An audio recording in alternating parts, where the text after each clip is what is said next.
Wait, I think the audio just muted, or the mic might be muted. All right, technical difficulties aside, welcome to the Big Bets on Campus podcast. This is the weekend warm up. I'm Mike Calabrese, joined by my Action Network co host, Duck. As always, on Friday, we're coming to you live, giving you everything you need to know to fill out your Friday and Saturday card. That's injury reports. We're going to get into all of it. And since we are live, as always, we're going to have a Q&A section available throughout the episode. So go ahead and throw those questions in the YouTube chat, tag us over on X, or hit us up over on Discord. We'd like to get to as many as we can in the next 40 minutes. But before we get into the bets, there's a quick and easy way for you to tail us. First, sign up for Action Pro. You'll get instant notification anytime an Action Network expert tracks a bet, whether it's me, Duck, Stocky, any of us. You want to get the best bets at the best numbers. Plus, you can access our pro projections powered by Sean Kerner and his predictive analytics team, plus a ton of other benefits. So right now is the best time to do it because we have a special offer for you. In honor of Super Bowl 60, we're giving you $60 off a year of Action Pro. Just go to com/pro and get $60 off a year of Action Pro. So don't miss out on the best bets at the best prices. Visit actionnetwork.com/pro to get $60 off a year of Action Pro. All right, Duck, as always, we're going to hop in and start handing out some futures here. You have two that you're bringing to the table. I have one. Let's start with a market that is starting to open up across all books, and it's will they make the field of 68, yes or no? You think West Virginia has value north of 3-1. Sell me on it. Well, Ken Palm has these guys 59th overall, 36th in defensive efficiency. There's going to be plenty of chances for the Mountaineers to accumulate Big 12 wins. They're currently 5-3 in league play, but they have Baylor, Cincinnati, Central Florida twice, Utah, TCU, Oklahoma State, and Kansas State remaining on the schedule. There's a real chance this team ends the regular season 20-11 with an 11-7 record in league play. You win a game or two in the Big 12 tournament, and I think these guys are in. I really like the guard play with Jasper Floyd and Hunter Huff. I think the front court is starting to come around. The defense continues to be relentless, and the style of play should call for West Virginia to be in plenty of close games, games that they've had a propensity this year to win. If they win 20 games during the regular season in that league, I just think that they are going to be given some serious consideration. Currently priced at plus 310 to make the field, I think there's value in the Mountaineers at this price. Yeah, taking a look at Bracket Matrix, which does an amazing job of aggregating all the top, bracketeers out there in the universe. You look at the Big 12, you have bubble teams like TCU that they probably have to fight with. UCF still has not completed their full resume either. In terms of how many teams that you think punch the ticket out of the Big 12, what do you think the max is for that conference? Maybe nine. Yeah, I think that's about right. Kind of looking at it right now, you have six that are absolutely in the driver's seat, from Arizona down to Kansas. Then we have UCF, as we mentioned, that's seven, TCU and West Virginia with work left to do. But at north of 3-1, this is one of those numbers and one of those markets that can swing wildly based on a single game. Like all of a sudden, the math starts working in your favor if you can get one upset win on the books. All right, let's look even bigger. Let's look at a team, the Tennessee Volunteers. I'm wearing Smokey here on my shirt in solidarity. This number is just bananas. I'm not enamored with this team, but they certainly have strengths that they bring to the table. Rick Barnes has been someone who's righted the ship in terms of his tournament performances in the past few years, getting this volunteer team deeper into the second weekends. You don't need them to make it to the Final Four or the national championship to extract value from a 100-1 ticket. What are you realistically looking for in terms of a seed and in terms of when you would start to hedge out of a position this lucrative? Well, first off, the concerns for Tennessee are that the blowout loss to Florida was really ugly, and this team did lose to Syracuse early in the year. Had a close game against Illinois. The final was 13, but they competed well. And I think that, this team does have some weapons offensively. They are an exceptional offensive rebounding team that rebounds 42% of their missed shots. You look at Gillespie, JP Estrella, Nate Ament. I mean, just a really elite offensive rebounding team. They get plenty of opportunities, second chance opportunities. They get to the foul line quite a bit. Just a buttoned up team that is starting to find their shooting groove. You've now got back-to-back road wins against Alabama and Georgia, two gritty performances for Tennessee. It's just going to be a team I don't want to face in the NCAA tournament. I think we could see this team find their way to the six line. And so you win your opening round game, potentially against a team that has to play in the play-in round. And then you're looking at maybe squaring off against a 3 seed. But I think if you get to the second weekend and Tennessee is playing in the Sweet 16, you'll be in an equity position on this wager. There's so much varying degree in pricing in the market. There's one book that has 60 to 1. There are others that have up to 100 to 1 on Tennessee to win the national championship. Rick Barnes is battle tested in his career. They've made plenty of deep runs in the past. I think that this Tennessee team is not quite as good as last year's team, but they profile similarly. I think that the strengths in the post are really solid and they can lean in on that on both ends of the floor. 100 to 1, I'm adding it to the portfolio. We've talked this year about Houston, Texas Tech, Illinois. This is just another piece I want to add into the repertoire. I think when it's all said and done, we'll have ourselves a really good mosaic of teams that we have bets on to win the national championship, and then we'll have to just position what the hedges are going to look like. But with Tennessee, you're looking for them to win 2 games, and you'll be in a good position. I'm going to look at the Wooden Award, and I think the consensus out there in the market is that Cam Boozer cannot lose this. He's minus 650, minus 800 at some books. Here's the thing. You got to play the majority of your games. I would never wish an injury upon anybody. Certainly, this freshman class has been so special. I want to see all these kids play every single game. But there's two options here. There's one, he gets banged up, misses a game or two, all of a sudden opens the door a little bit. And then there's also the element of teams out of the SEC and the Big 12, they're getting into the portion of their schedule that's a full-on gauntlet where you have showcases once, twice a week in a lot of cases. Where Duke is going through a sleepier stretch in their schedule. They got Vatech, Boston College, Pitt on the horizon, a Syracuse team that's headed in the wrong direction. That's really the next 2 full weeks. And then they get some great opportunities, like they play Michigan in a non-conference game on September 21st. Then they close with Virginia, NC State, North Carolina. So clearly, if there's any regression or this moves a little bit closer, let's call it minus 300, then all of a sudden maybe that's the play from a value perspective. You can't be betting a future like the Wooden at minus 800 at this point. So if you were to sprinkle, I'm just going to throw out there Kingston Fleming's 30 to 1. The value is incredible for a guy who could be leading a team that captures the number one seed. He's also someone who can score in bunches. You saw that performance against Texas Tech in defeat. He went absolutely ballistic. He was making everything. He was getting to the hole. He was getting to the mid range. You watch him and you think to yourself, this is clearly a consensus top five NBA draft pick and someone who's putting this entire offense on his shoulders. So 30 to 1, I think, is worth a flyer. And like I said, all it really takes is for Boozer to miss a game or two or to kind of have a little bit of underwhelming performances because in a lot of ways, sometimes just we see this in the Heisman Trophy every year with the September Heisman. You set a standard for play, and if it dips at all, you're playing against yourself. You're playing against your own numbers. He's averaging what, 24 and 10 a night. It's difficult to maintain that level. He's going to have, a 17 and 7 kind of game if he gets himself into foul trouble. So I think these numbers are currently overinflated in terms of everyone, the field against Cam Boozer. So you could do worse than grabbing someone like him. Even Debanza is out there in the 8 to 9 range. Are there any players that interest you? And what are your thoughts on him kind of going wire to wire? He's been, the prohibitively priced really for 2 months since he got off to that hot start for his freshman season. I mean, I think it's still too early to call the race. You can't win this award at this point in the season, but players can play their way out of it, and I don't know that anyone else has necessarily done that. I think AJ Devanza could get hot down the stretch, and BYU can put up some wild point totals, and it's an exciting brand of basketball, so I wouldn't count him out. I mean, Kingston Fleming's night in and night out, gritty player. He makes shots. He does all the little things that aren't in the box score. Just the toughness that he shows, a real want it sort of play, especially in crunch time when Houston has to have it, that guy shows up and they have opportunities to really put some point totals together. And it's going to be driven by Flemings in his play. So I don't hate that at all. I don't hate Debanza at 6.5 to 1. I just don't see a lot of value in run into the window to lay 550 on Boozer when there's so much basketball that needs to be played, and there's a lot that can happen, good or bad, for any of these players.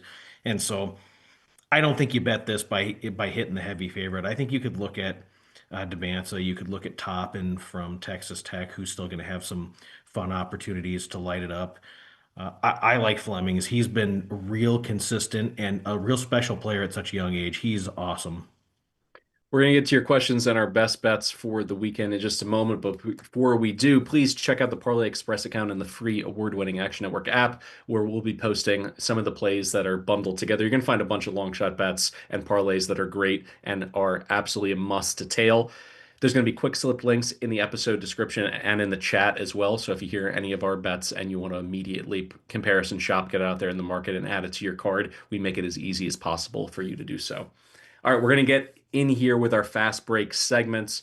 We're going to go with 8 picks in, we'll call it 5 to 10 minutes. Also, a first question that came in is a game that I'm interested in, so I'm going to approach that one first. And it's Michigan State. It does seem like the whole world is on Michigan State here, and with good reason. I mean, it's Tom Izzo's birthday. Is he really going to lose on his home floor here? But I find it interesting. This is just the 14th time since 2003 that Sparty has been a home dog. Izzo is 8-5 against the spread in those spots with 7 outright wins. By the way, that's the second best straight up win rate as a home dog among qualified power programs since 2003.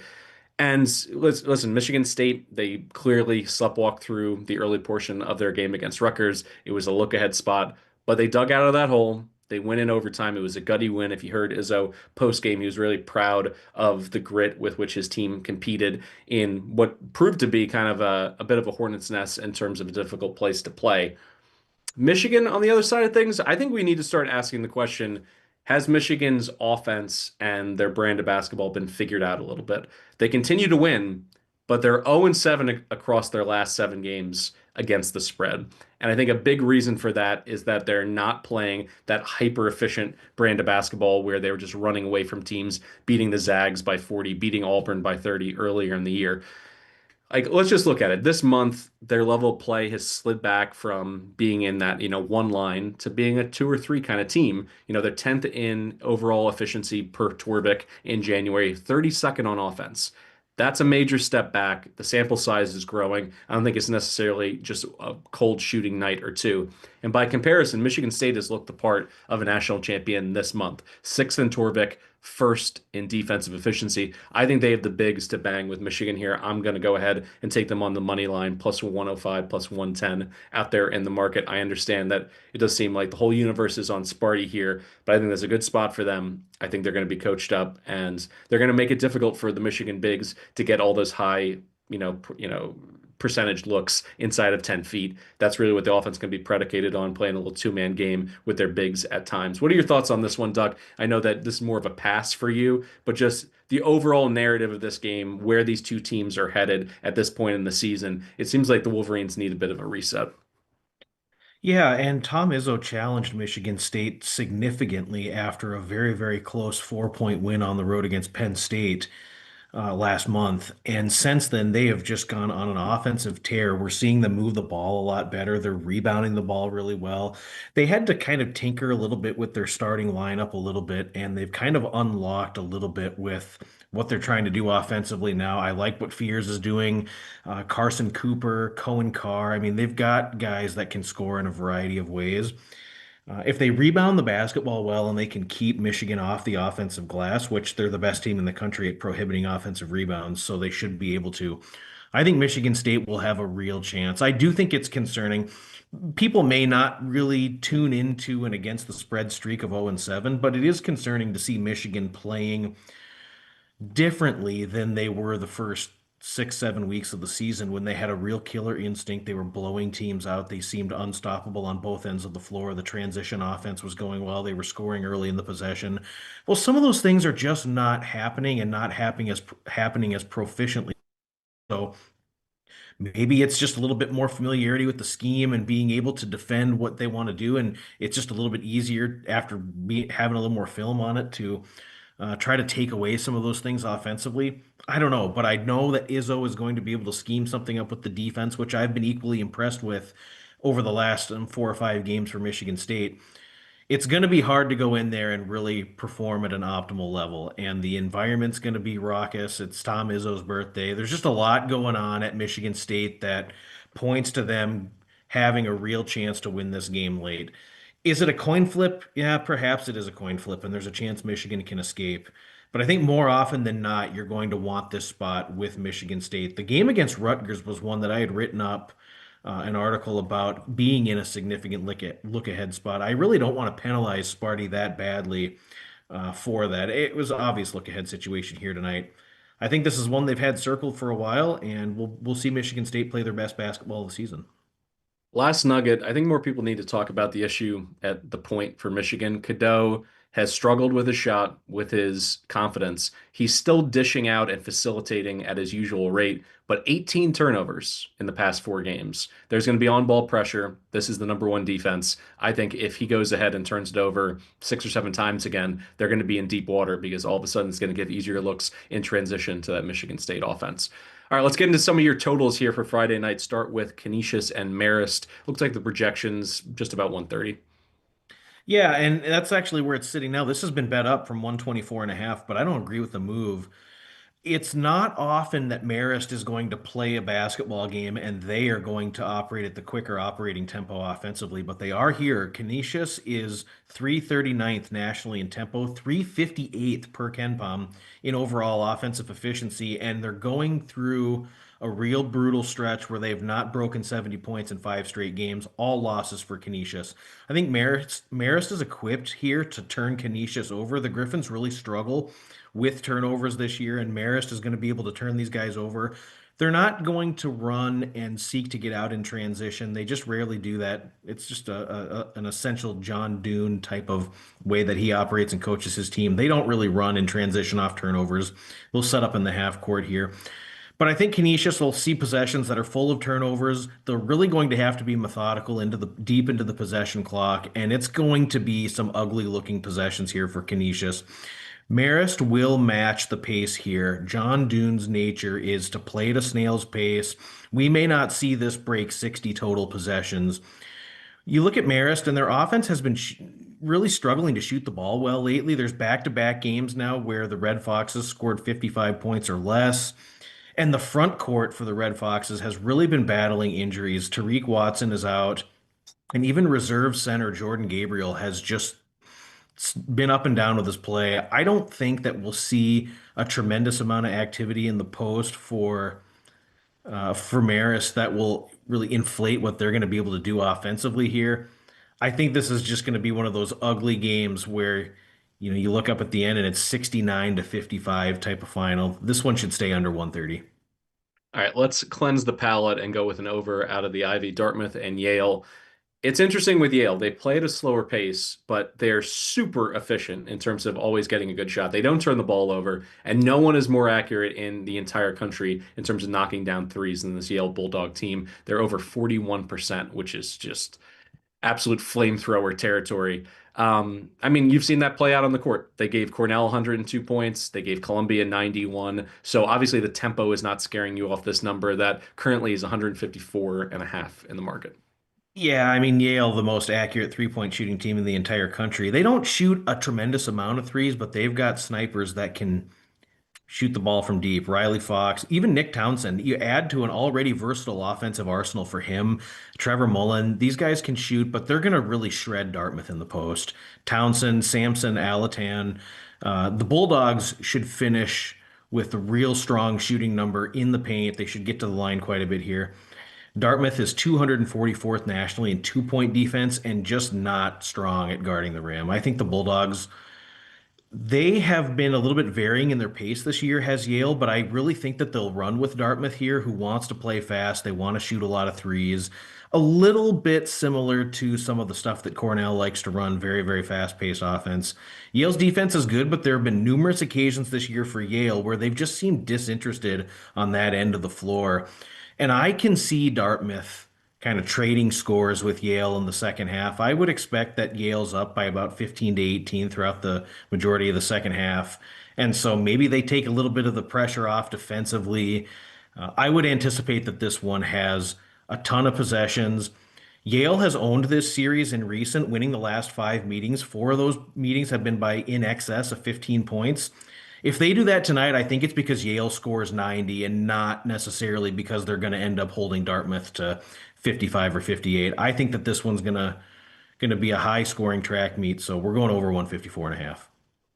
Let's stick in the Ivy. I like Penn plus 5.5 at Columbia. Ethan Roberts' value is everything to the Quakers. In the games that he's started and finished this year for UPenn, they're 8-4 against the spread. And since he's returned to the starting lineup, 4-1 against the spread in the last five. Columbia, by the way, has stacked a bunch of wins under former Florida assistant Ken Hovde, but they feasted on a super weak schedule, 277th nationally, which is about 100 slots behind Penn's strength of schedule. So in terms of being battle tested, the Quakers definitely have them beat in that regard. They've also been one of the luckiest low majors, the Lions catching all kinds of regression breaks, shooting breaks, opponents from the line, things like that.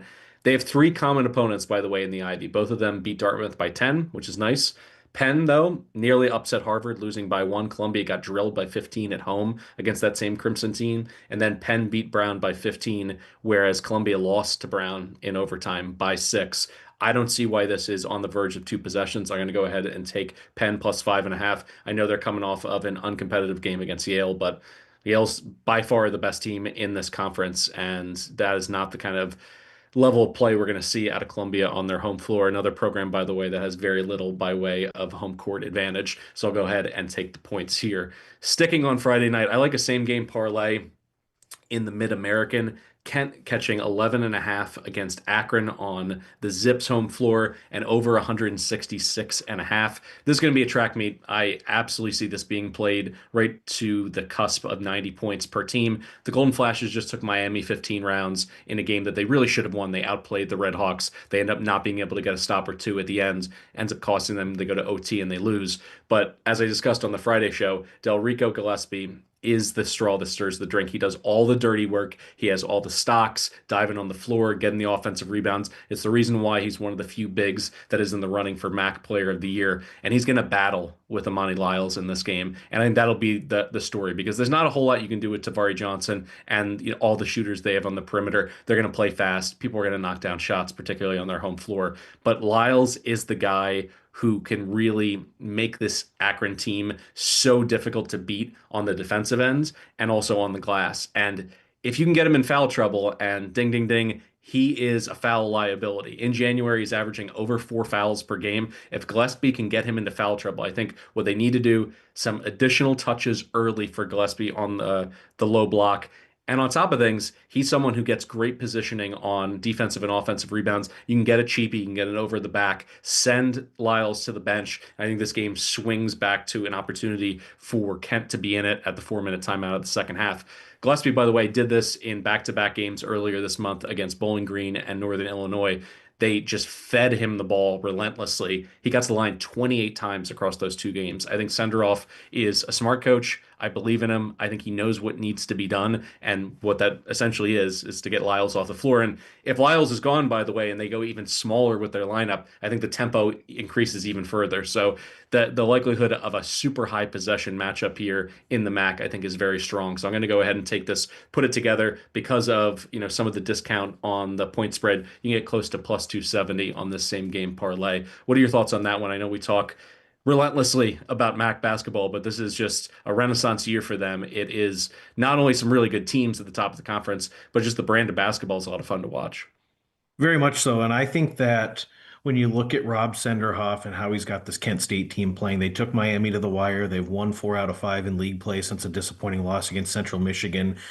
I think that they'll have opportunities on the offensive end against Akron's defense, and Kent State has been the best team in the MAC at getting to the line. Their games in general see a ton of foul shots. There might be 60 or 70 foul shots shot tonight between these two teams. So I think the over is a good look. I think you'll see Kent State have just some opportunities here in this game to keep the game close. We've seen Akron this year play really, really good offensive basketball. Defense has been a little bit sporadic for the Zips. It's not one of these teams that's going to really excel at turning you over. They're pretty good at defending the paint, but not exceptional. Kent State will have opportunities to score and keep this game close. I think they could hang around here, certainly keep it within that number. I think the over's a really good look, though. I think this is going to be one of those games that's played at 77, 78 total possessions. You should see a ton of threes shot. You should see some foul shots in this one. A lot of points with the clock stopped. I think the over's a good look, too. Turning to Saturday, let's look at another total that you have circled. Idaho State, Weber State projected 152.5. The thing that pops out right away when you look at the metrics and the portfolio for these teams, Idaho State likes to play real slow, 330th in tempo, and neither of these teams are scorching the nets with their shooting. So the likelihood of one of these two teams struggling to consistently put it together on the offensive end, I think is pretty high. Why is this number above 150? Well, Weber State's defense has been very poor this season. They've been a little better in league play, and Weber State has really slowed the tempo down since entering Big Sky play. I think we look at Weber, they're reeling after losing three straight games against Idaho, Montana, and Montana State. This has to be a max effort at home to try to get back into the hunt and reposition themselves to make a push to improve their positioning for the Big Sky Conference race. I think that we'll see a couple of different things. We'll talk about Idaho State's pace, but the size for Idaho State should be a problem for Weber State offensively. You look at Caleb Vandegreen, Blake Dabercow, Evan Otten, real tall, good, skilled post players for this level of basketball in the Big Sky. Weber does not want to shoot a lot of threes. They're a decent outside shooting team, but they don't shoot a lot of them, and they will have to work and be methodical to get the ball into the paint. That'll slow the tempo down because Weber, again, they do like to play a little bit quicker tempo, but they've really throttled it down in conference play, and they're going to have to play at Idaho State's pace here. Idaho State games are controlled tempo-wise by the slower moving Bengals. These guys, 330th in tempo per KenPom. The offense has really struggled for Idaho State on the road. They don't shoot the ball as well on the road. They're not as effective getting it into the paint. And I just feel like this is a spot where Weber State has to dig deep and have a good defensive showing here. Otherwise, it's about ready to kind of wave the white flag on that defense for this season. So I think we'll see a spirited defensive effort here from Weber State. Idaho State will control the pace. They're not going to shoot very well on the road. They haven't all season. I mean, 152 and a half. I can see if you look at some of the defensive metrics for Weber, why you'd maybe want to go over in this one, but I think this, at the end of the day, this one will finish under. I'm going to close this out before we open it up to some more questions in terms of some of the marquee games on Saturday, going to the very end of the slate in terms of tips. Going to the Kennel out in Spokane.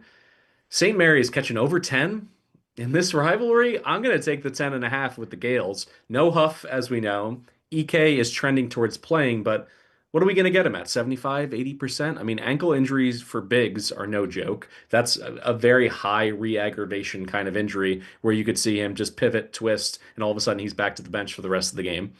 You know, the Zags have only beat St. Mary's by double digits once in the past 5 meetings, and Bennett has won at the Kennel in back-to-back seasons. So in terms of the fear factor that the Zags, strike into the heart of every other opponent in the WCC, that's not the case with St. Mary's. If you listen to any of the interviews this week with Mark Few, he's just so glowing in his review of how the Gales play. They never beat themselves. They're always one of the toughest outs that they play throughout the entire season. And we know the formula. The formula has been the same for years under Randy Bennett. It's going to be super slow pace. And the Gales, if Ike is not himself and doesn't have a great night on the glass, they can really dominate by just throwing bigs in waves. McKeever and Wessels. Morauskas does his own work at 6'8". I just think, SMC, that loss to Santa Clara, I think has kind of left a bad taste in people's mouths because when you look at the rest of their schedule, really for the past 10 games, they played a whole bunch of nothing. But I think this is a game, obviously, that they're always going to get up for. 10 and a half is too much. This is basically the at full strength Zags team from earlier in the year when they're blowing people out of the water. I don't necessarily see that. I think they're going to need some bench pieces and some reserves to play more meaningful minutes. And St. Mary's, to me, at least in terms of a known quantity, I feel as though as long as they don't get, totally pulled out of their tempo, that this is going to be a two-possession game one way or the other. And if the Zags win by 7, I think that's totally within bounds.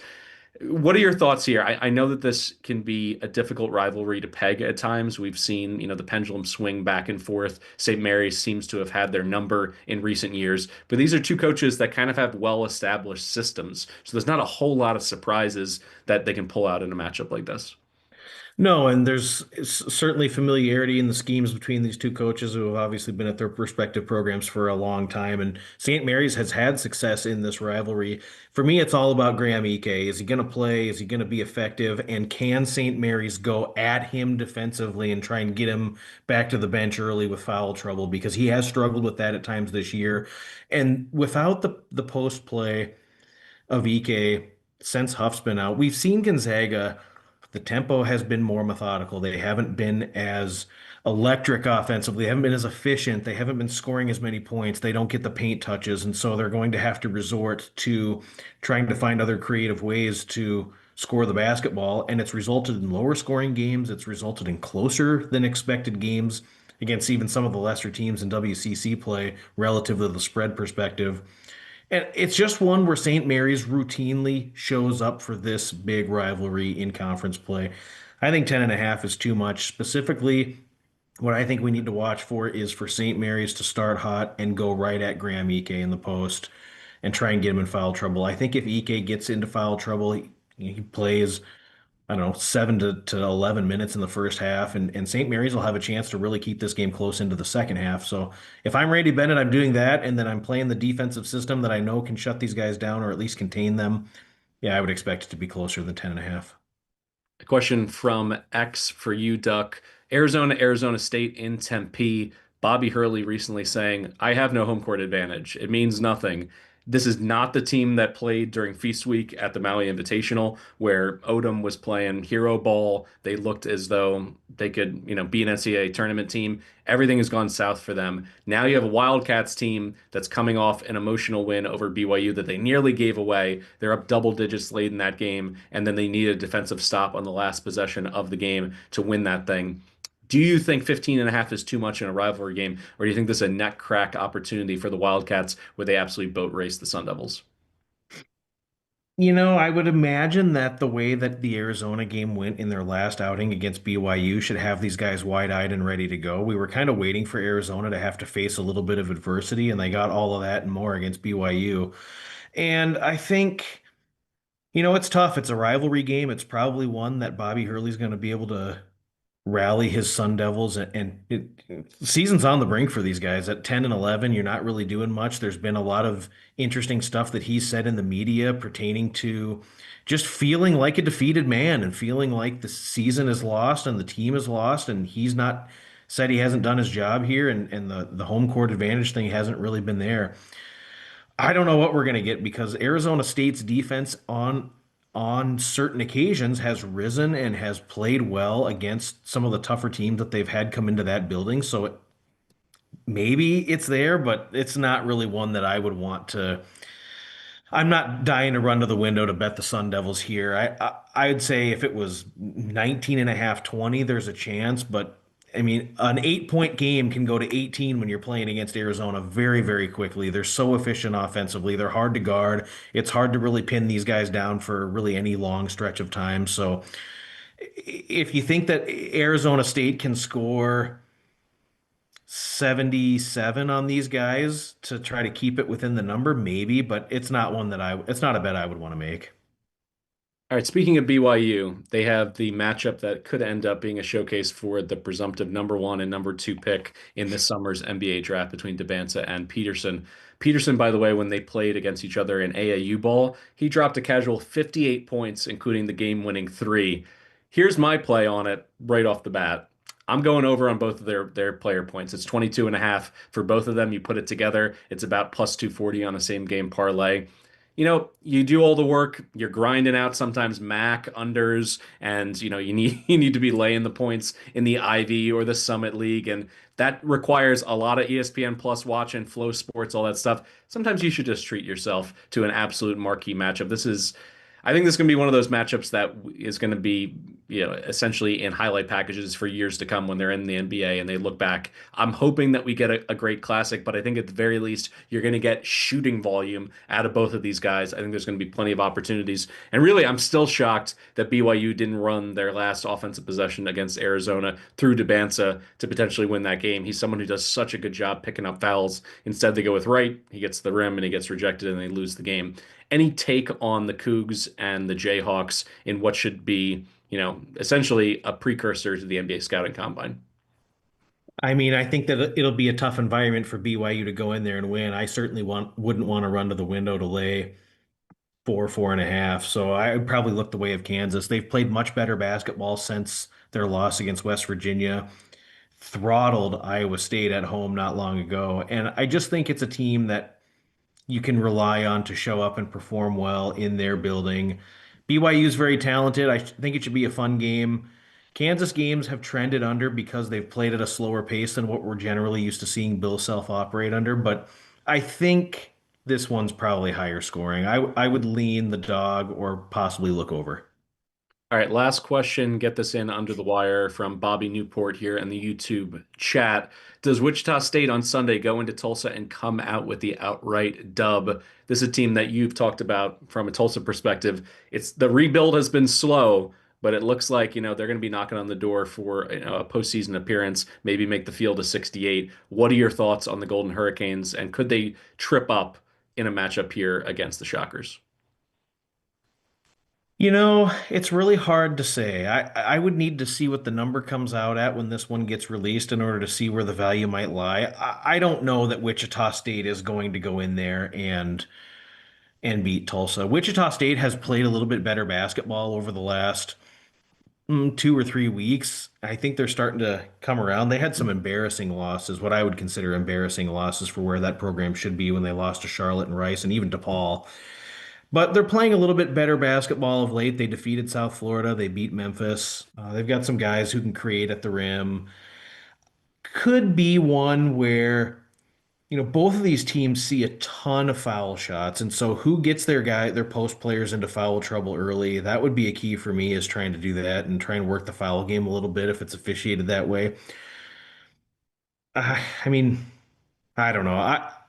I would lean that Tulsa will win the game. I would imagine it would be close. Um, it's really all I got right now on that one. All right, that's it for us this week. Appreciate everyone popping in, hitting us up with your questions. We'll be back next Friday for another episode of the Weekend Warm Up. Don't forget to download the free award-winning Action Network app and leave us a 5-star rating and review wherever you listen to the podcast. If you haven't already here on YouTube, please subscribe to the channel, like, comments, and that really helps in terms of the algorithm for more people to see it. As always, thanks for listening to the Big Bets on Campus podcast, and we'll see you at the window.